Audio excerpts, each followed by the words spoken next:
Right, so where we are is we have our inch-deep, mile-wide view of our solution space for this MVP.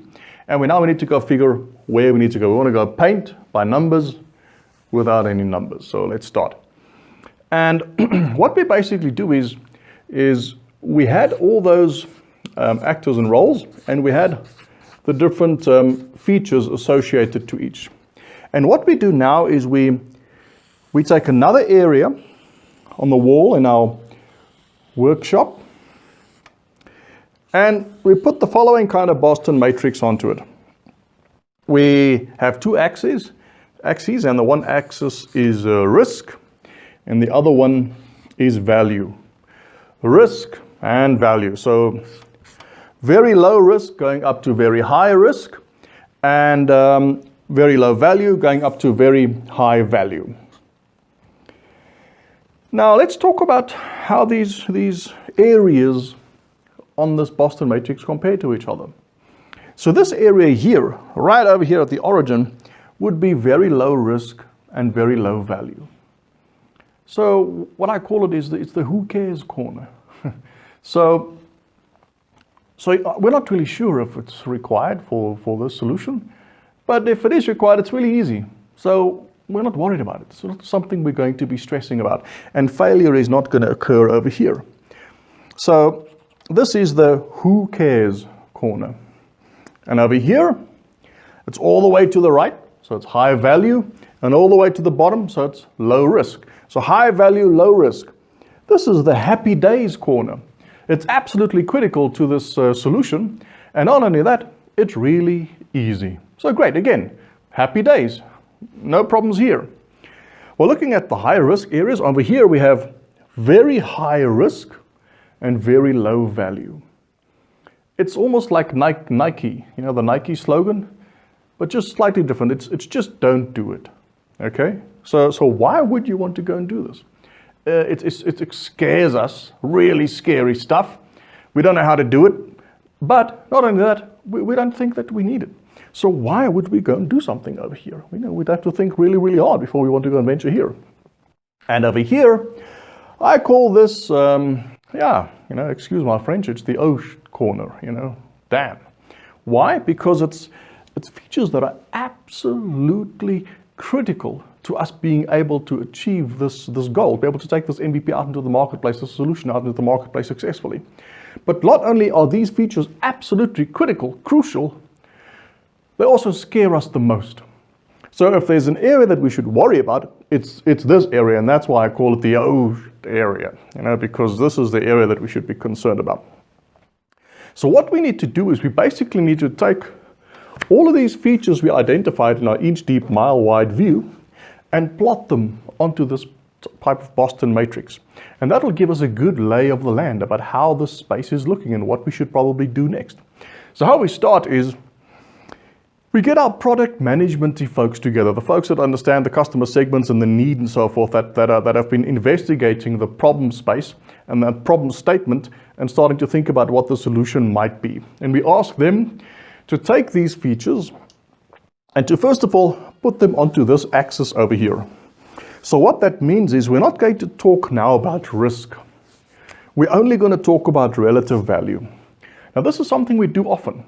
We take one aspect of a set of items we want to discuss and discuss that aspect. Once we discuss that aspect, then we jointly discuss the next set of aspects for those things.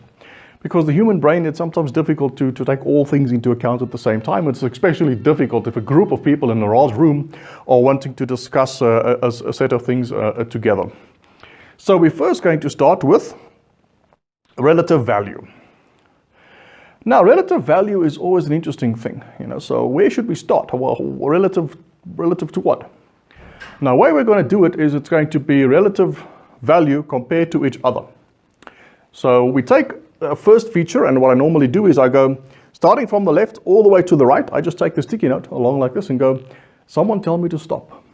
And as soon as you get your first feature set up, well, that's easier because now we can say, how important is this feature to our solution relative to this feature? So now it becomes easier. So in the beginning, it takes a bit of time with all these kind of workshops. In the beginning, people are sort of unsure what they're doing and it doesn't make any sense and they try. But in about 3, 4, 5 minutes, they settle down and everything starts to make sense and they start working. So if you start and it's a little bit slow, don't be too concerned. And the thing to take to keep in mind is that this is relative. Okay? So this is not saying this is $20,000 and that's $50,000. It's saying relative to this one, is it more or less important in terms of enabling us to take this feature into the marketplace? So then we take the next one and say stop. And someone says stop and someone else says go. No, go. And there's some bit of a horse trading backwards and forwards and we ended up over here. It's okay, while we're putting the others on, we can shift them around and so forth. So we're painting this as we go along and as we discuss and learn and share context with each other.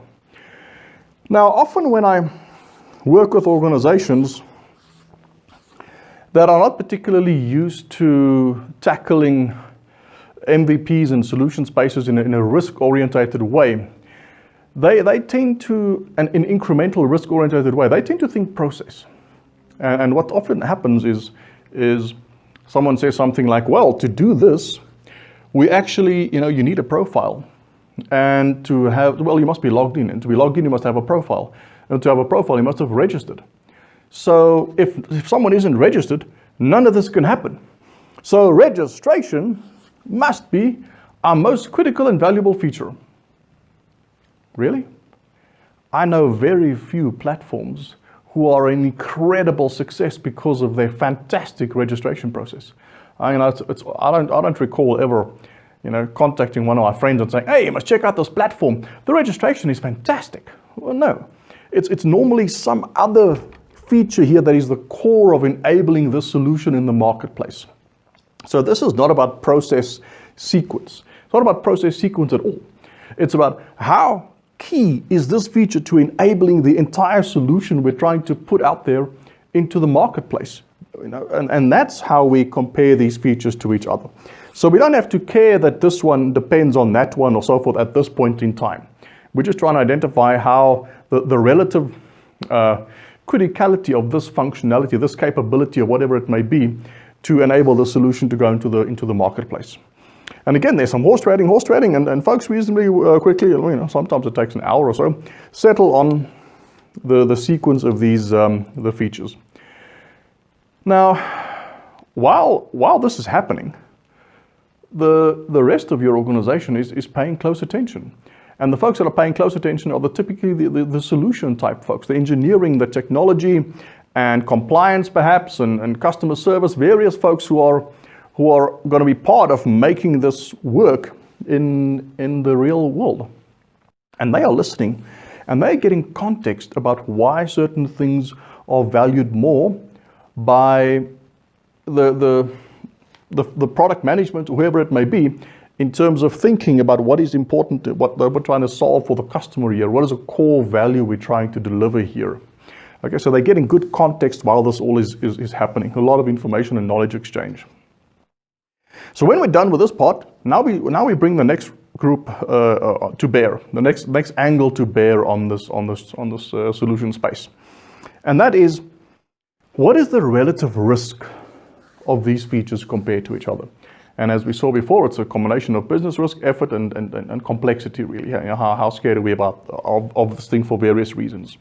And again, it's a bit tricky once you start, but the trick is to get used to that these are relative to one another. So if we take this one, let's say, and say, is it more risky, you think, than the rest, or less? Well, probably less. Well, that's good.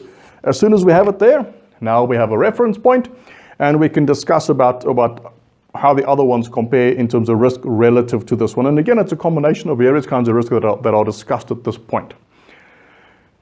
And so this one potentially goes up, and this one maybe is a bit down. So while this occurs, your product management folks are in the room. So as something is moved, let's say your solution folks are saying, well, this is incredibly, we're really scared. I can't imagine how we're going to do this. This is the scariest one of all. And your product management folks might go, well, that's a shame. Why is that? I mean, we don't understand why that is so risky. And your solution folks might say, well, it's because of, we must do A, B, C, and D. And your product management folks might go, well, no. This is A and B. It's not C and D. That's that's not part of this MVP. We might do it later, but it's not what we're going to do now. And your solution folks might go, oh well. Now that you say that, actually, well, maybe it's over here.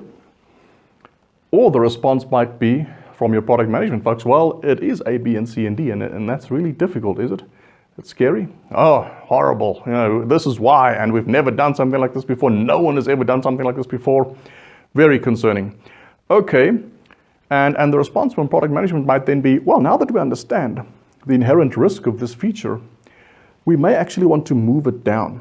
So in terms of value, if it's so incredibly difficult to accomplish, maybe we should rethink this, and maybe it's not as critical. Maybe we should rather focus on some other features then in terms of this MVP.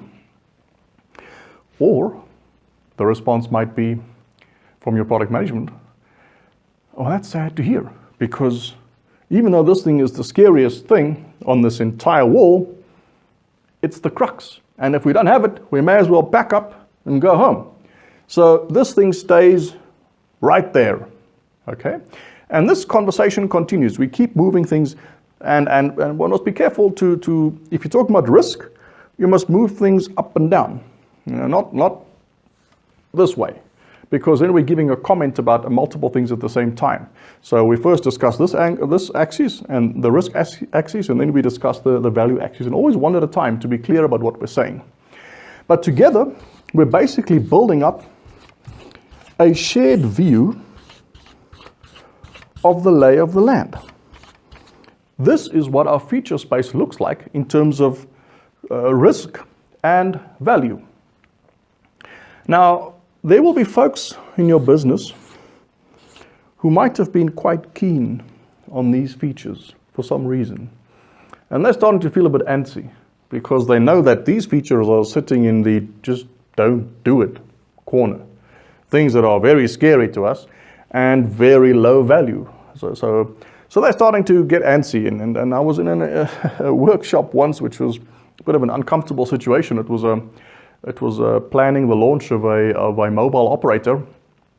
And one of the product managers that we were doing this in terms of each feature actually represented a potential product that the mobile operator could launch, and we were doing this exercise to determine the sequence of taking these products, mobile operator products, live into the marketplace.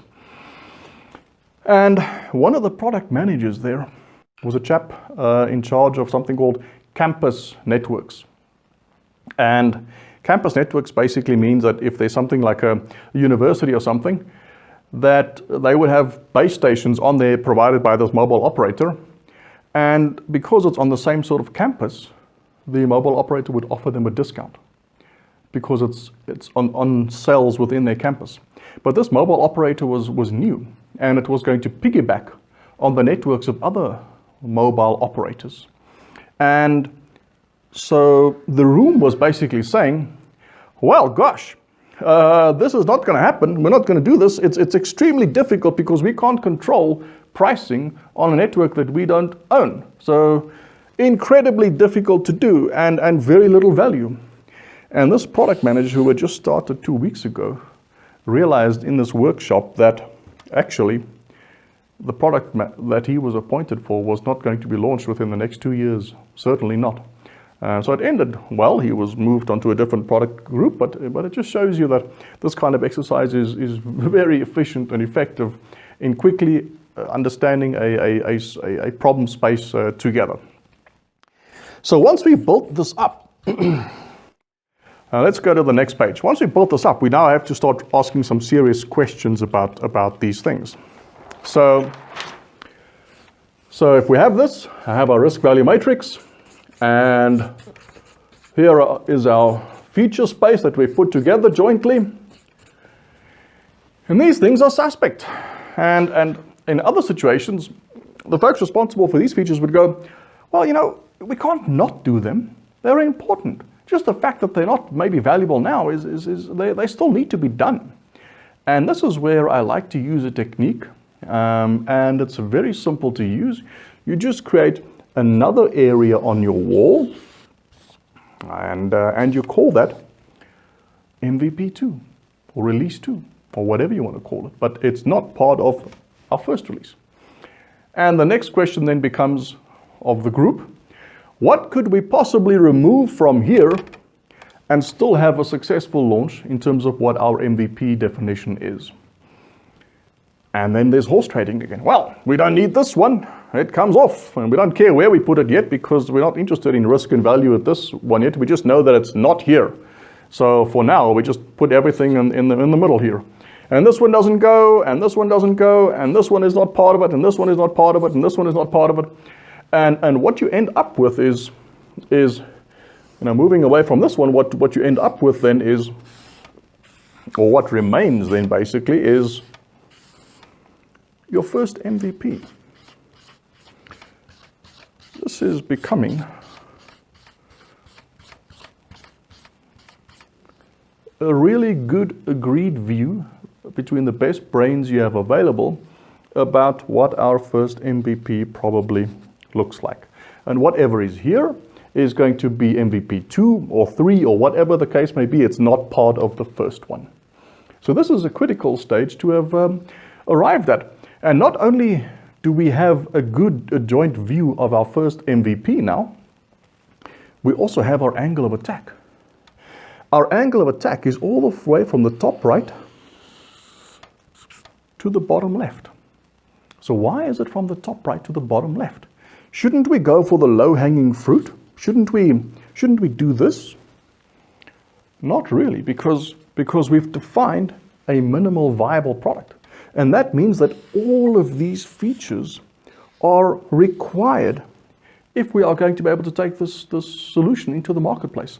If this feature is not there, the solution has a problem. If this feature is not there, the solution has a problem. So pretty much all of these features have to go. We may be able to do something here still, but at this point in time, we'd like to sort of take this out into the marketplace. And where is the greatest likelihood of failure? It's on these features which are deemed to be extremely critical and the ones we are most scared of. So if we're going to start anywhere, we should start here. Getting these low-hanging fruit things done, it doesn't matter. And getting this done doesn't really matter at this point in time. There's no point in spending 6 months proving and doing all of this and going, yay, happy days and fantastic. And then the last 3 months, the whole thing dies because we can't do those. So this must be our angle of attack. Top right, down to the bottom left. So what we have now, we've defined our MVP, and we've defined our angle of attack of how to start tackling risk in terms of this minimal viable product. And thank you. We're just going to go from the flip chart now and have a quick recap, and see you soon.